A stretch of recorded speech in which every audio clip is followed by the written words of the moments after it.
Kisah asal mula Sumur Zam-Zam. Kisah ini menceritakan tentang asal mula Sumur Zam-Zam yang sumber airnya ditemukan di sebelah tenggara Ka'bah berkedalaman 42 meter.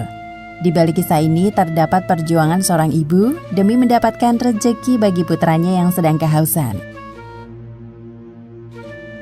Ketika Ismail kecil masih dalam persusuan Bunda Hajar, Nabi Ibrahim diperintahkan oleh Allah Subhanahu wa Ta'ala untuk membawa mereka meninggalkan Palestina. Mereka berjalan menunggangi unta dari Palestina menuju Mekah. Kala itu Mekah masih berupa lembah padang pasir yang tandus, sepi, gersang, dan udaranya panas. Setelah menurunkan barang bawaan, Nabi Ibrahim bermaksud meninggalkan anak dan istrinya. Bunda Hajar yang melihat gelagat kepergian suaminya langsung meletakkan Ismail kecil di atas alas tidur yang telah disiapkan. Bunda Hajar setengah berlari mengejar Nabi Ibrahim. Ia berhasil memegang ujung baju suaminya sambil mendesak dengan berbagai pertanyaan. "Wahai Ibrahim, engkau ini mau pergi kemana? Setega itukah engkau meninggalkan kami berdua di tengah lembah yang tidak ada satupun manusia, wahai Ibrahim? Di sini bahkan tidak ada satupun yang bisa kami makan." Nabi Ibrahim terus berjalan tanpa memberikan jawaban kepada istrinya. Melihat respon diam dari suaminya, Bunda Hajar akhirnya sadar dengan alasan kepergian Nabi Ibrahim. "Apakah ini merupakan perintah dari Allah Subhanahu wa Ta'ala?" "Ya." Setelah mendengar jawaban dari suaminya, Bunda Hajar tidak marah. Ia merasa lega dan ikhlas. "Kalau ini memang perintahnya, maka Allah tidak akan menelantarkan aku dan Ismail.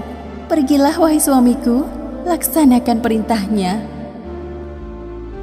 Di dalam lubuk hati Nabi Ibrahim, sebenarnya berat untuk meninggalkan istri dan putra mereka yang masih kecil. Namun beliau harus menjalankan perintah dari Allah Subhanahu wa Ta'ala. Tujuannya agar lembah tandus yang mereka tempati akan menjadi makmur. Di tengah perjalanan, Nabi Ibrahim berdoa kepada Allah. Sebagaimana disebutkan dalam Al-Quran, surat Ibrahim ayat 37. "Ya Tuhan kami, sesungguhnya aku telah menempatkan sebahagian keturunanku di lembah yang tidak mempunyai tanam-tanaman di dekat rumah Engkau, Baitullah yang dihormati. Ya Tuhan kami, yang demikian itu, agar mereka mendirikan sholat, maka jadikanlah hati sebagian manusia cenderung kepada mereka, dan beri rizkilah mereka dari buah-buahan. Mudah-mudahan mereka bersyukur." Sepeninggal Nabi Ibrahim, Bunda Hajar menyusui Ismail kecil seperti biasa.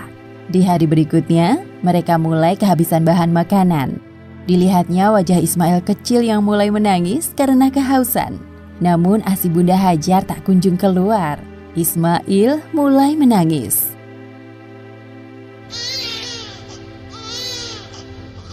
"Sabar ya nak, aku tahu engkau pasti sangat kehausan." Bunda Hajar berdiri dari tempat duduknya dan melihat ke arah sekitar. Namun yang dilihatnya hanya perbukitan. Pandangannya kembali ke arah putranya yang sedang menangis. Kedua tangan dan kaki Ismail kecil terus bergerak, membuat Bunda Hajar semakin tidak tega. Tiba-tiba Bunda Hajar melihat oase di balik bukit Sofa yang letaknya tidak jauh dari tempat mereka bermukim. Ia bertekad kuat dalam hati.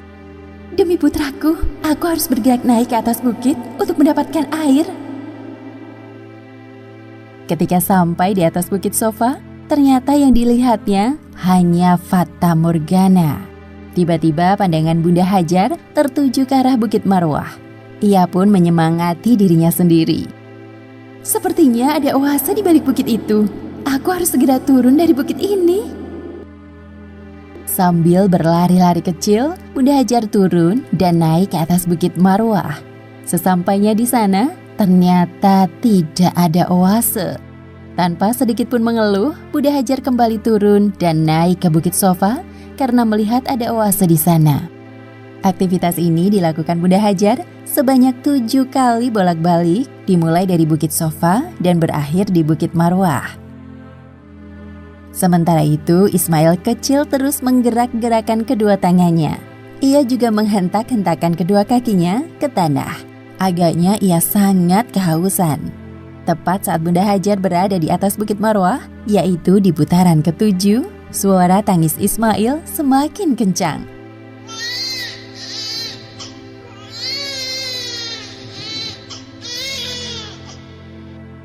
Tiba-tiba keluar air dari hentakan kaki Ismail kecil.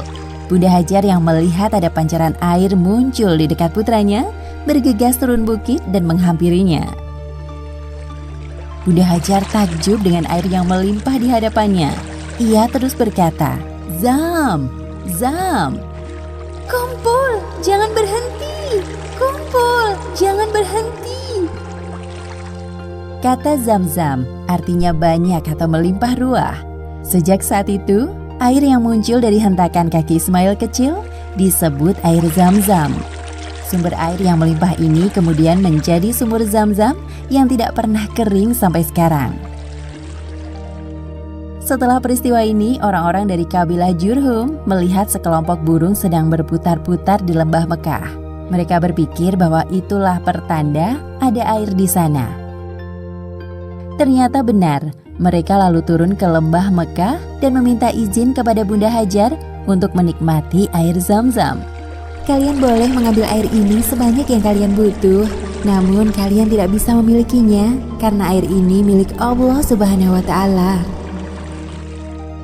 Perjuangan Bunda Hajar, yaitu bolak-balik dari Bukit Sofa ke Bukit Marwah sebanyak 7 kali, diabadikan menjadi salah satu rukun haji yang dikenal dengan istilah sa'i. Arti kata sofa adalah jernih atau suci.